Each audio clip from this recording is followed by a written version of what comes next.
तो देखिए हम क्रेमर रूल पर बात कर रहे थे। क्रेमर रूल का फार्मूला 2 × 2 और 3 × 3 दोनों में याद होगा आप लोगों को हम बोले थे। देखिए शॉर्टकट में रिवीजन करा देते हैं।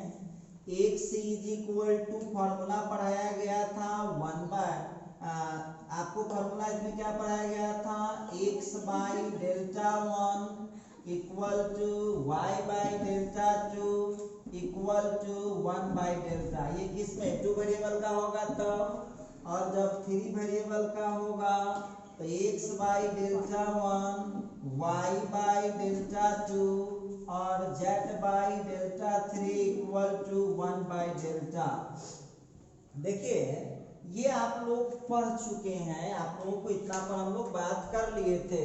अब यहाँ पर हम बात करेंगे कि डिटरमिनेंट मेथड से हम कैसे इसकी कंसिस्टेंसी चेक कर सकते हैं।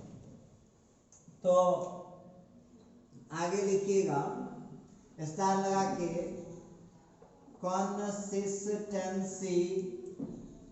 Consistency of the system of linear equation, system of linear equations by using determinant। चलिए तो अब हम डिटरमिनेंट टेक्नोलॉजी से इसको अब हम कैसे टेस्ट कर पाएंगे। और आपको याद होगा कि डिटरमिनेंट टेक्नोलॉजी से जब हम टेस्ट करते हैं तो उस मेथड का नाम है क्रेमर रूल। उस मेथड का नाम है क्रेमर रूल। तो चलिए हम बढ़ाते हैं आगे कहानी को। सबसे पहली बात तो हम यहाँ पर मान लिए let a1x plus b1y plus c1z is equal to d1, फिर a2x plus b2y plus c2z equal to d2, और फिर a3x plus b3y plus c3z is equal to d3 is the system of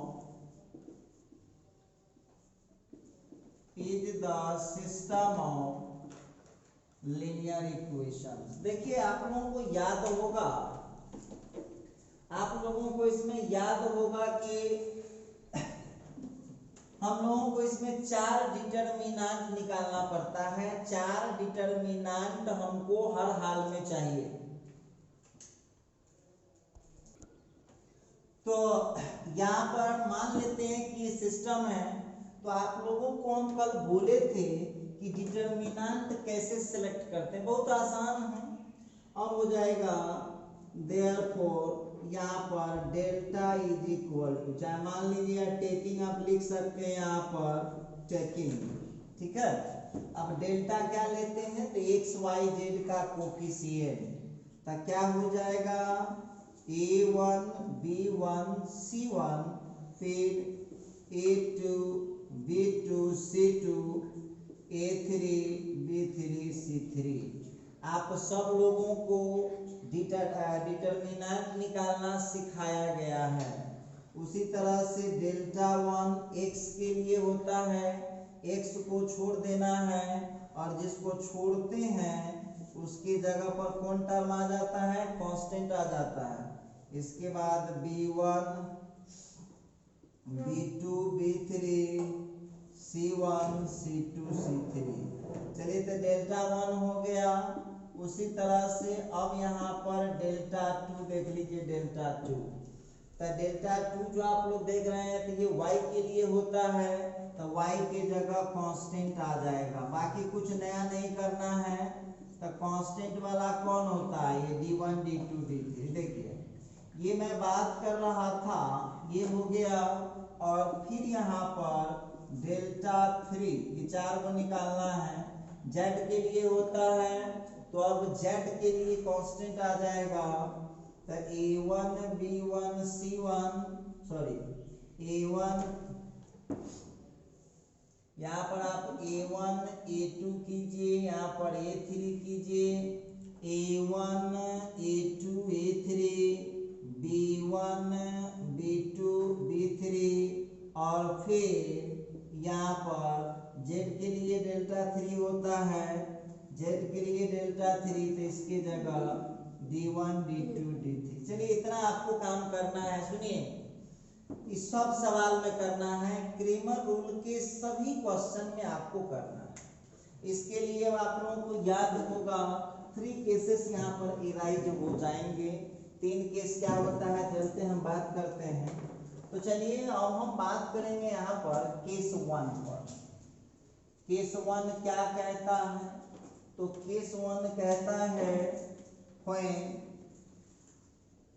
delta का value 0 हो जाए, मतलब जो x Y Z वाला determinant बना था उसका वैल्यू 0 नहीं आएगा, तो लिखता है देन। अब यहाँ दो बातें होगी, गिवन सिस्टम इज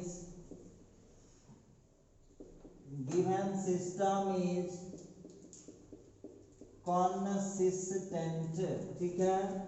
और बी नंबर में हो जाएगा सिस्टम हैज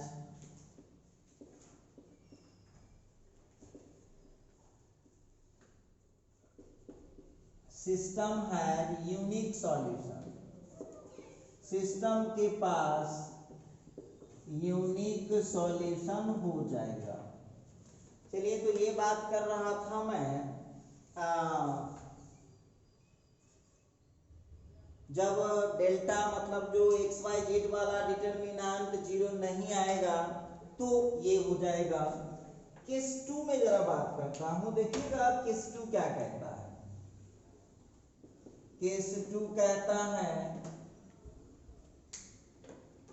कहता है when delta is equal to 0 and delta 1 is equal to 0, delta 2 is equal to 0 और डेल्टा 3 इज इक्वल टू 0। देख लीजिएगा आप लोग कि डेल्टा का भी वैल्यू 0 हो एंड डेल्टा 1 भी 0 आ जाए, डेल्टा 2 भी 0 आ जाए, डेल्टा 3 भी 0 आ जाए, देन अब इस केस में देखिए क्या होता है।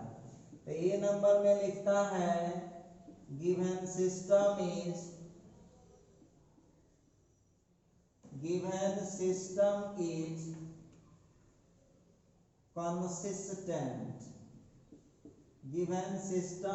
consistent, और बी नंबर में लिखता है system has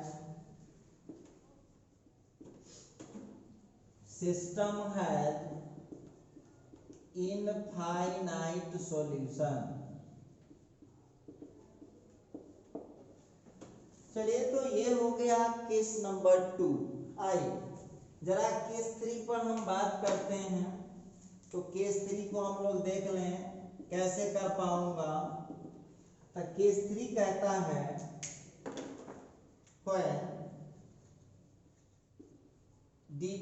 delta is equal to 0, मतलब एक्स वाई जेड वाला डिटरमिनेंट 0 हो जाए एंड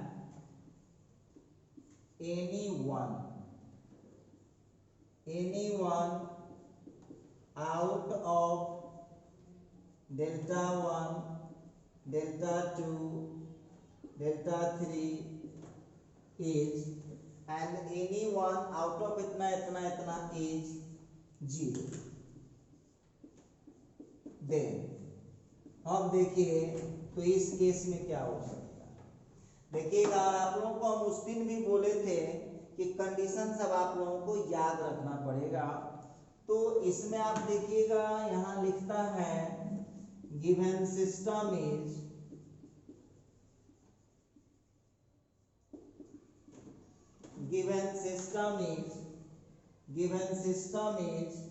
इनकंसिस्टेंट, और आप पढ़ चुके हैं ये सब इनकंसिस्टेंट का मतलब हुआ इसके पास कोई आंसर नहीं होगा। गिवन सिस्टम इज इनकंसिस्टेंट, और बी नंबर में जब इनकंसिस्टेंट हो गया तो सिस्टम हैज नो सॉल्यूशन। और आप लोगों को बार बार हम बोलते हैं एक ही बात कि कंसिस्टेंट का मतलब ही होता है कि सॉल्यूशन निकलेगा, चाहे वो यूनिक निकले चाहे वो इनफाइनाइट निकले। और इनकंसिस्टेंट का मतलब होता है कि सॉल्यूशन नहीं निकलेगा। तो इस तरह से आप लोगों का 3 कंडीशन हो गया। डेल्टा 0 नहीं होगा तो सिस्टम कंसिस्टेंट होगा, उसका यूनिक सॉल्यूशन होगा। केस 2 है जब डेल्टा 0 हो जाएगा और तीनों जो एक्स वाई जेड वाला डिटर्मिनेंट है वो भी 0 हो जाएगा, तो वहां पर वो तो सिस्टम कंसिस्टेंट होगा और उसको इनफाइनाइट सॉल्यूशन होगा।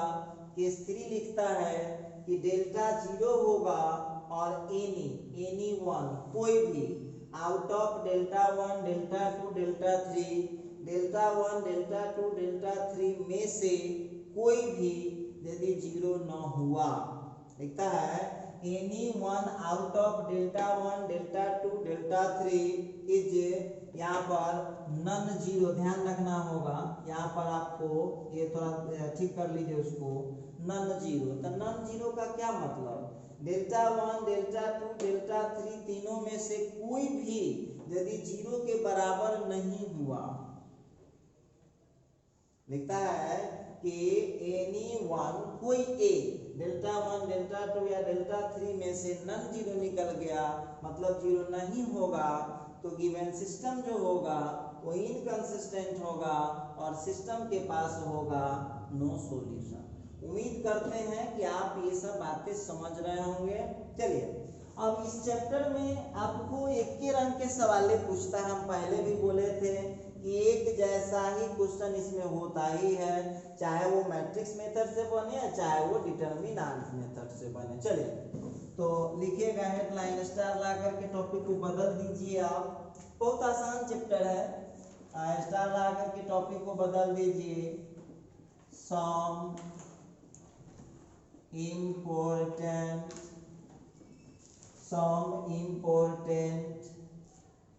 एग्जाम्पल्स। चलिए अब कुछ उदाहरण पर बात कर लेते। एक के रंग के सवाल होता है, लिखता है सवाल पूछेगा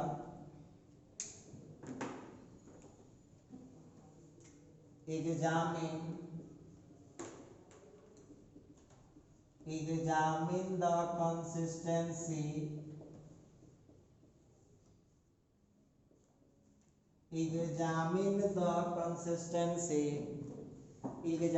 द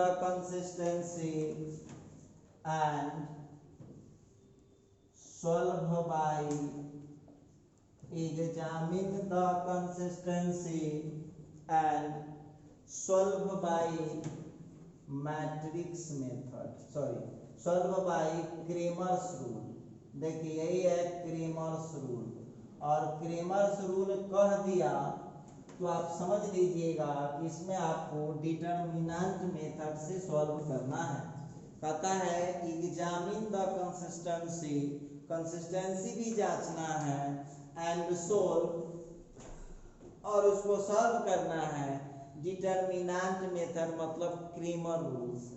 सबसे पहली बात की आप लोगों को एक बात ध्यान रखना होगा कि क्रेमर रूल जब कह दिया तो आपको केवल डिटर्मिनेंट, तो जानते हैं कि आप 12th के विद्यार्थी हैं, चाहे आप कोई एंट्रांस एग्जाम देने वाले हैं, तो आपको दुइगो मेथड पर काम करना है। कौन दो मेथड है, दो गो मिलवे करेगा, एगो मिलेगा 2/2 का, एगो मिलेगा 3/3 का, तीसरा मिलता ही नहीं। तो चलिए थोड़ा देखते हैं। पहला क्वेश्चन लिखिएगा, कोई सवाल आप उठा लीजिए। क्वेश्चन है x + 2y = 5x - 3y, 5x - 3y = -1। ठीक है। दूसरा क्वेश्चन लेता हूँ, 2x - y =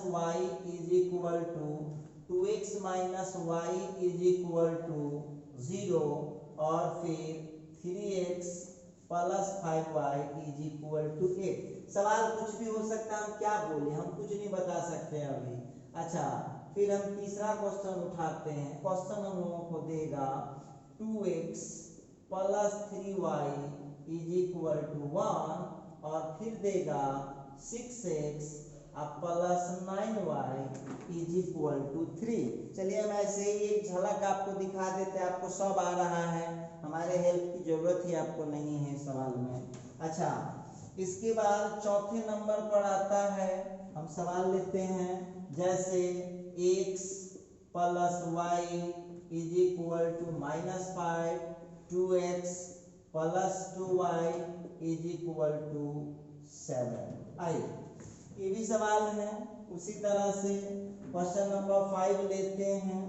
क्वेश्चन नंबर 5 क्या कहता है, बोलेगा question x plus y plus z is equal to 6, फिर 2x minus 3y plus 4z is equal to 8 हो जाएगा। उसी तरह से -4x plus 2y minus 3z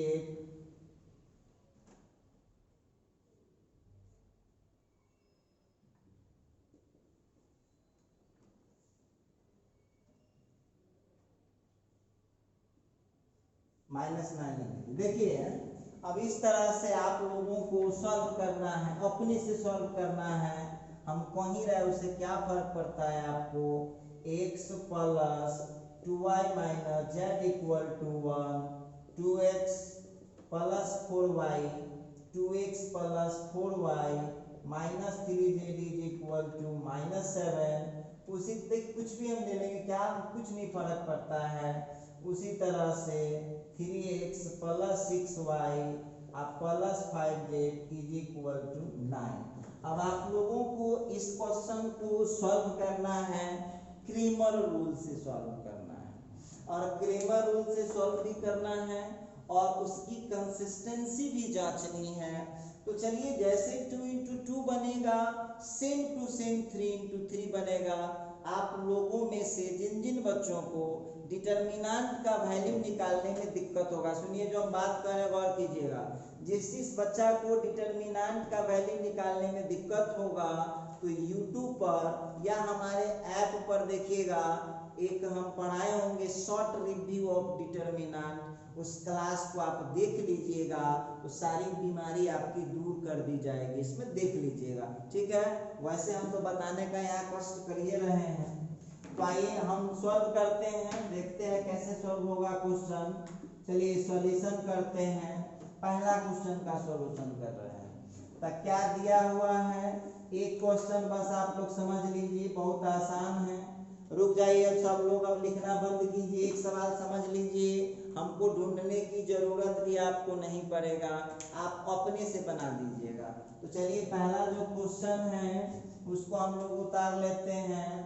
x plus 2y is equal to 5 और फिर 5x minus 3y is equal to -1, ठीक है। x plus 2y is equal to 5, अब 5x minus 3y is equal to -1। अब यहाँ पर आप क्या कीजिएगा, जरा गौर कीजिए यहाँ पर, तो यहाँ पर आप लोगों को मानना पड़ेगा। चलिए पहले डेल्टा मानिए, सब में उतने तमाशा है, सब में उतना ही ड्रामा आपको करना है। एक बात हमको बताइए, याद रखिएगा, आप लोग गलती यहाँ कैसे कर देते हैं, जो इंडिपेंडेंट कांस्टेंट होगा ना, यदि लेफ्ट साइड में होगा तो उसको राइट में ले जाना पड़ेगा। तो इसे छोटा छोटा बात आप लोग कर लीजिए। डेल्टा कौन है, कॉन्सेप्ट सीखिए। तो एक्स वाई वाला कोफिशिएंट, तो पहलका में x का 1 है, y का 2 है, और दूसरका में x का 5 है और इसका है -3। इस ये हो गया डेल्टा, ठीक है। अब आप लोग इसी जगह इसका आंसर निकाल लीजिए, डिटरमिनेंट का निकालना सिखाए होंगे। इसका गुना यहाँ होता है, तो 1 इंटू -3, बीच में माइनस, ये हो जाएगा 2 इंटू 5। अब यहाँ पर बताइए कितना आंसर आ रहा है, -3 -10 कितना हो गया, -13। उम्मीद करते हैं कि आप लोगों को अब देख लीजिए डेल्टा कितना निकल चुका है, तो डेल्टा का वैल्यू निकल चुका है -13। क्लियर है, डेल्टा का वैल्यू आपको निकल चुका है -13।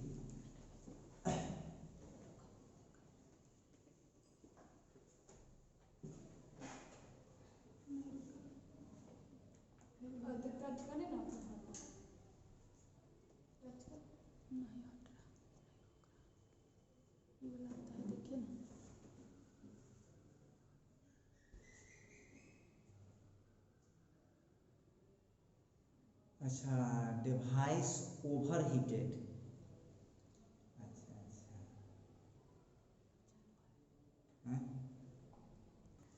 अच्छा अब देखिएगा डेल्टा निकल गया।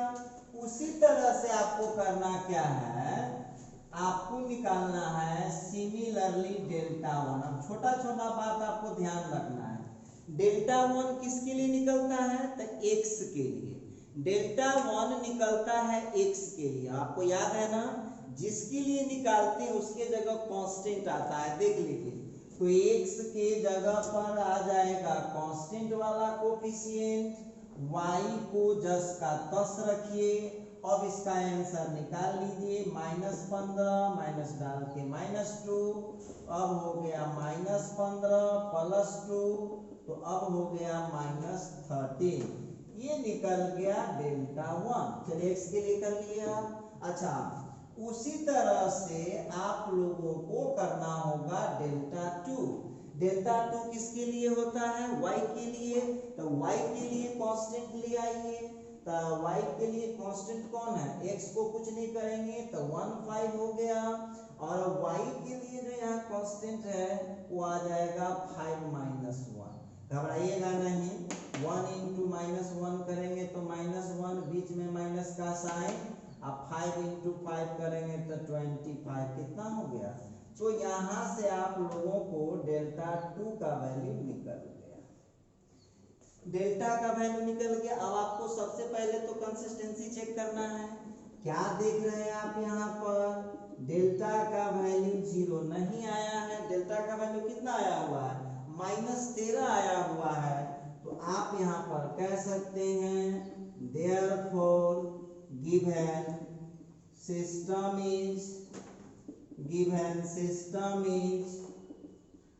consistent and given system is consistent and system has given system is consistent and system has, case आपको याद करना पड़ेगा, यूनिक सॉल्यूशन। चलिए ये तो आपका एक आंसर इसी जगह फाइनल हो गया, आंसर आ गया ये। हमको कंसिस्टेंसी चेक करना था। अब चले आइए, आपको इसका आंसर भी लिखना है। तो चलिए सॉल्यूशन के लिए, उसको पता है ना आप लोगों को, इसका फार्मूला बताए थे। एक ही तो फार्मूला होता है, तो होता है x/डेल्टा1 = y/डेल्टा2 = 1/डेल्टा। सबका वैल्यू फिट कर दीजिए आप। तो आप हमको बताइएगा x/डेल्टा1 का वैल्यू कितना है, -13, y/डेल्टा2 का वैल्यू कितना है, -26, और 1/डेल्टा का वैल्यू कितना है, -13। अब कोई बच्चा कहे यहाँ से भी हम आंसर नहीं निकाल पाएंगे, तो भाई ऐसे फ्री में पढ़ लीजिएगा।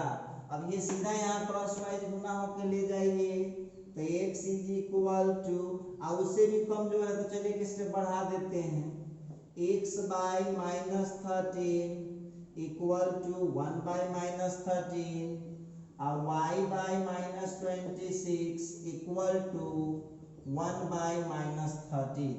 अब देखिए तो यहाँ काट दीजिए आप, माइनस से माइनस कट गया, 13 से 13 कट गया, x/1 = 1/1, माइनस से माइनस कट गया, ये कट गया, तो y/2 = 1/1।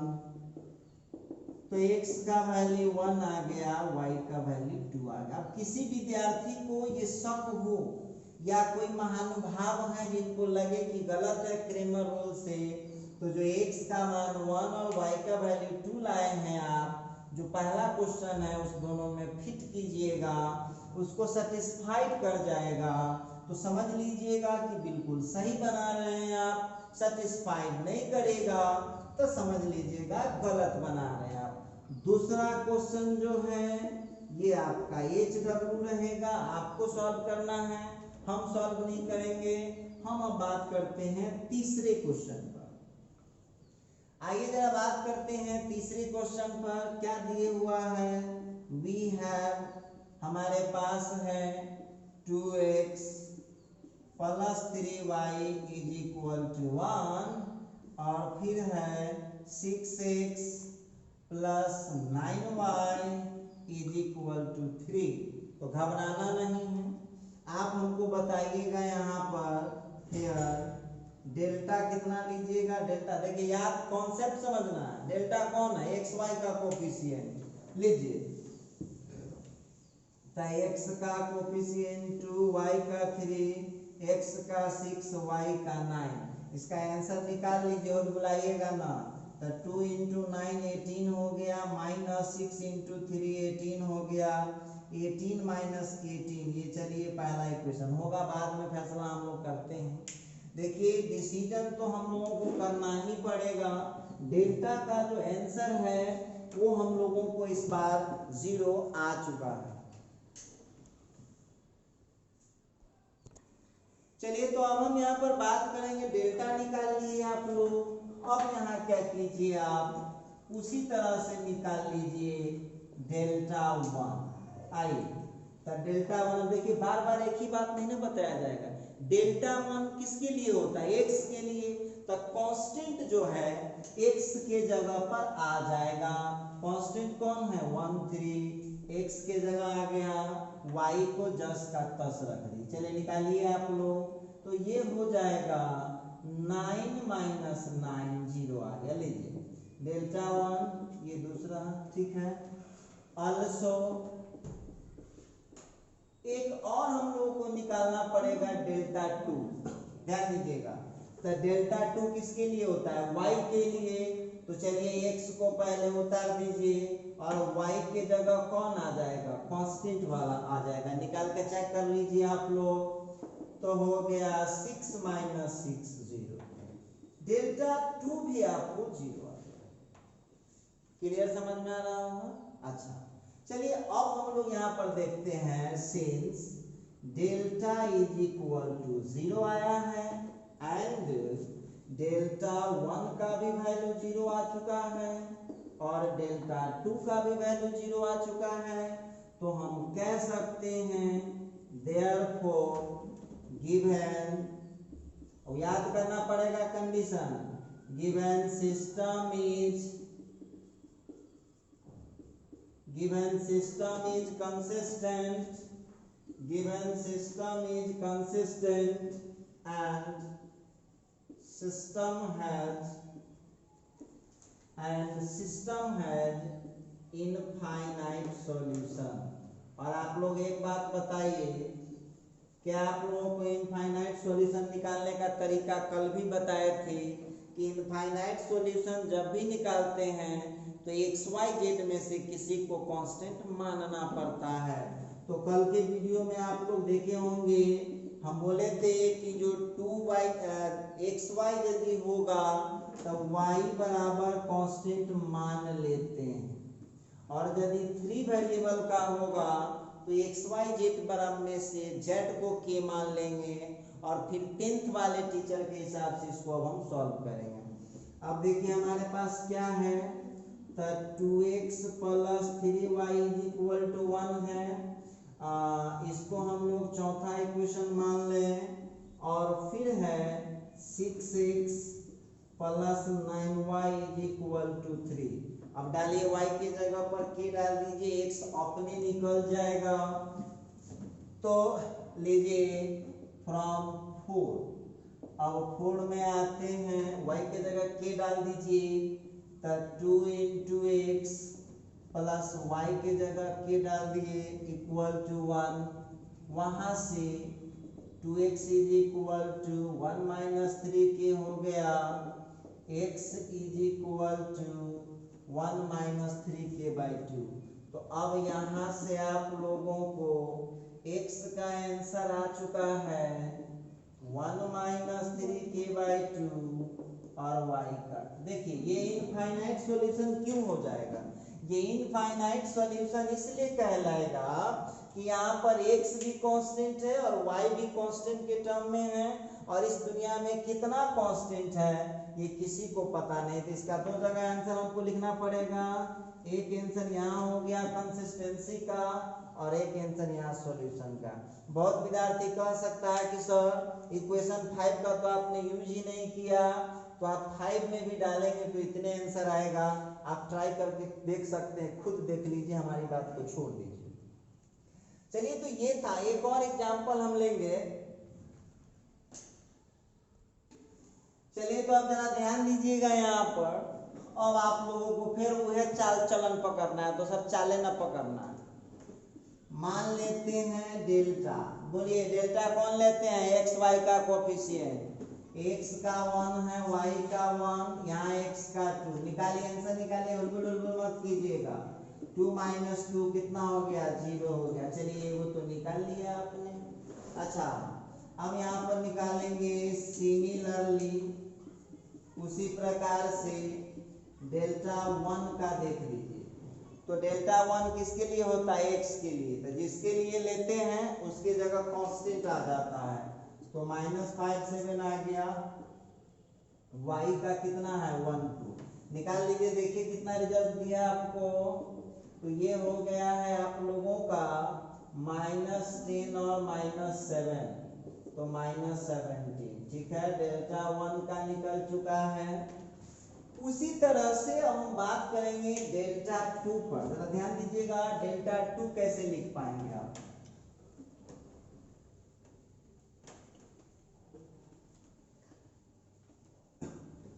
अपने से भी आप लोग कर सकते हैं। अब आपको हमारी जरूरत भी नहीं है, आप बहुत इजी ढंग से इसको निकाल पाएंगे।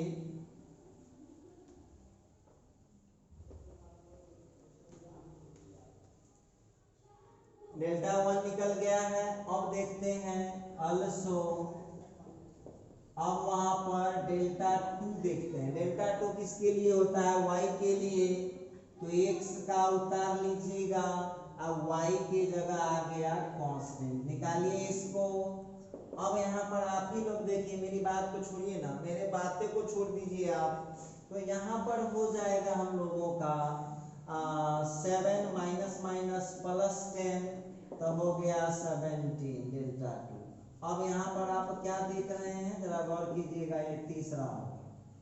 अब हम यहाँ देख रहे हैं सिंस डेल्टा तो 0 है and delta 1 not equal to 0 and delta 2 not equal to 0, तो हम कह सकते हैं therefore given system is inconsistent। और आपको बोले हैं ना, इनकंसिस्टेंट का मीनिंग ही होता है कि इसके पास सॉल्यूशन नहीं होगा। Given system is inconsistent and system has no solution. तो जब नो सॉल्यूशन हो गया तो जबरदस्ती आंसर निकालने न लगिएगा। चलिए तो फाइनल हो गया है ये क्वेश्चन। अब आप लोग ध्यान दीजिएगा, हम जो बोलना चाह रहे हैं 3/3 में भी वही नियम है। बस इसमें याद यही रखना है कि डेल्टा में लियाता है एक्स वाई जेड का कोफिशिएंट। डेल्टा 1 x के लिए होता है तो x की जगह कांस्टेंट आ जाएगा, वाई जेड सेम रहेगा। उसी तरह से y के लिए होता है डेल्टा 2, x सेम रहेगा, z सेम रहेगा, y की जगह कांस्टेंट आ जाएगा। फिर डेल्टा 3 होता है z के लिए, तो z के जगह कांस्टेंट आ जाएगा, एक्स वाई सेम रहेगा। इसके बाद फॉर्मूला में ले जा करके उसको फटाफट सॉल्व कर लीजिएगा। हम उम्मीद करते हैं कि दिक्कत आपको नहीं होगा। फिर भी आपको दिक्कत होगा तो पहले डिटर्मिनेंट का शॉर्ट रिव्यू हम पढ़ाए होंगे, लेक्चर देख लीजिएगा, फिर आपको एक भी फंसेगा ही नहीं। आज के वीडियो में बस इतना ही। ये चैप्टर अब कंप्लीट हो चुका है। कल हम लोग नया चैप्टर स्टार्ट करने वाले हैं, तो अब हमारी आपकी मुलाकात होगी अब अगले वीडियो में।